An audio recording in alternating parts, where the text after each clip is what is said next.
I just finished watching the movie Owambe Thieves. I just off my TV. And these people had the audacity to finish this movie and write the story continues.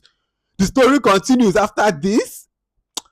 Oh my goodness. I don't have anything good. I will find the positives. I have notes.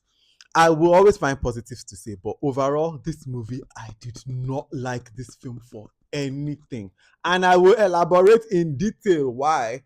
But first things, let me just say that my initial thoughts on this film is that, like, I expected a lot better. First of all, the trailer and the marketing looked like there were 20 people in this movie. So I thought it was going to be an ensemble cast. It is not. Like, it's kind of just the main two, Zubi and Eniola, that kind of carry this film. And talking of Zubby Michael's acting, some of the worst Zubby Michael's acting I've seen, he was so expressionless from beginning to end. Even when his situation changed, his expressions and the way he acted before the change in his situation versus after, no change. There'll be moments where, like, I even wrote one line where, let us say, the wife will say something like, I'm proud of you, right? And then he will go, there's a scene where he goes, he looks at her like this, expressionless, and then goes, I want more for us. I want more from this. Like, it would be like it would be as if he's remembering his lines in that moment. It was so bad. The other thing I want to say is that, have these people been to a Nigerian wedding? The movie called The Wambe Thieves. I thought there would maybe more stealth in the stealing.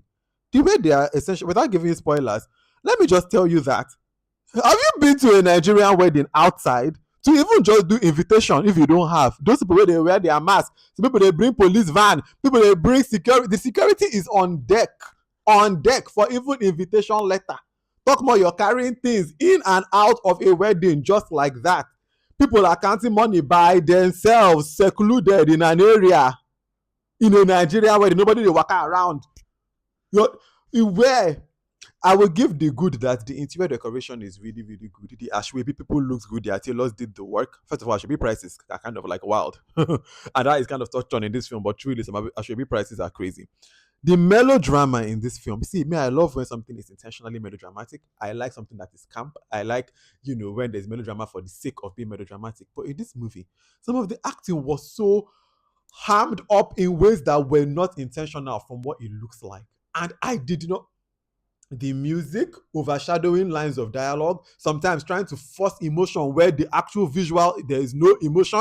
You're not trying to use emotional strings to get who. The editing, the abrupt cut of from one thing to just cut into something else. The yeah. See, I want to talk about this with spoilers because I have so many notes I want to say. I have so much I want to say. So if you have not watched this film, I would say go and watch it. I would never discourage you from watching the film. So you can go and watch it, check it out for yourself, I guess. But if you have watched this film, then spoilers ahead. Let's just get into spoilers because I want to talk about this film with spoilers. Now that we're in spoiler territory, I want to just say, let me be going one by one. Let me start with character of Cheta. That is Zubby Michael's character. When the movie starts, I'm kind of empathizing for him. But then when he goes to that scene where he gets the job, and on the same day he gets the job, he's talking badly to his superiors, he's arrogant, talking about two of you are dating. I'm like, okay, so I guess it's not a character that we are rooting for.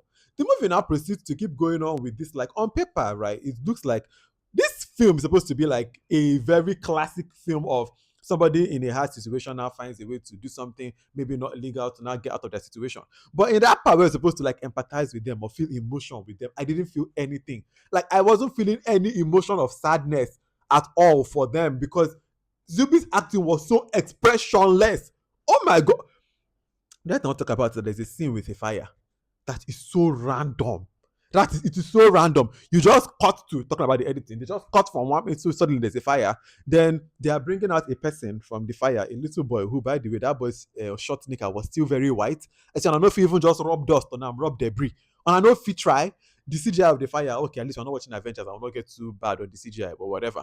You now say, okay, you remove the person that's behind the fire costume. It is Zubby Michael. I'm like, okay, so did he get a job as a firefighter or something? Because after we see that, it now like cuts to as if Zubby Michael is remembering or imagining this fire sequence. Now, was that a remembrance? Was that an imagination? We don't know. Is this fire scene ever called back to? Does the wife ever say, oh, your fire job, or you ever wanted to be a firefighter? Nothing. They just had this scene for what? Let's talk about Lola. That scene of the traffic controller scene with Lola, I said, have you people not been in Lagos traffic? What kind of that traffic was moving seamlessly? It's a very on busy route from what it was looking like.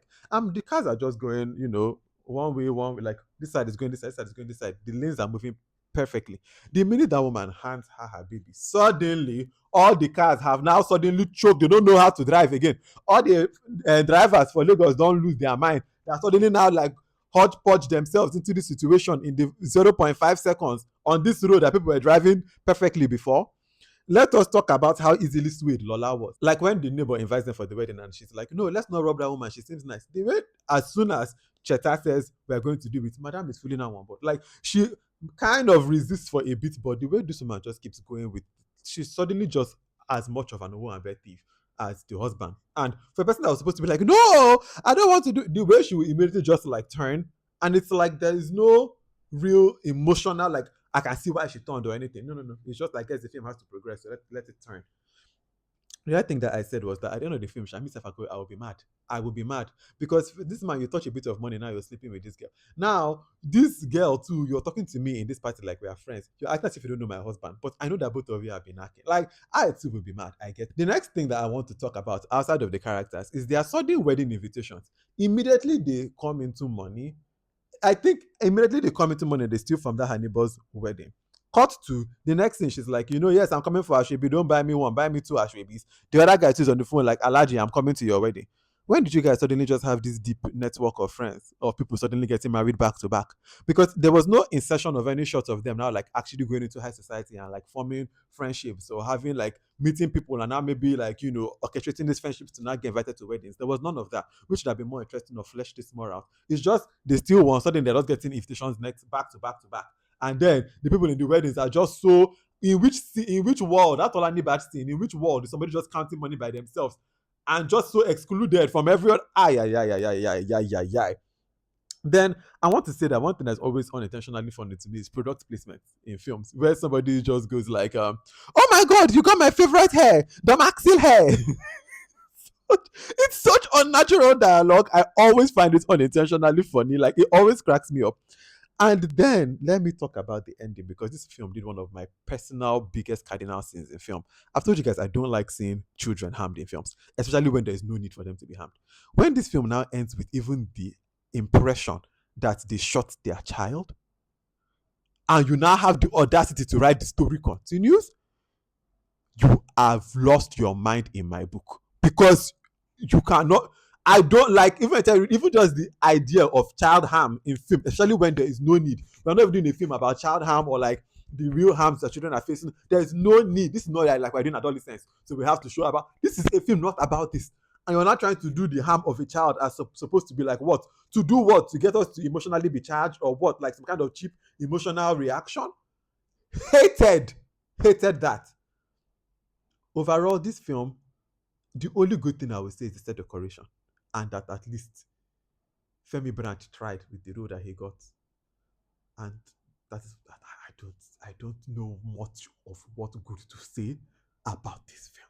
I don't know much of what good to say about this film.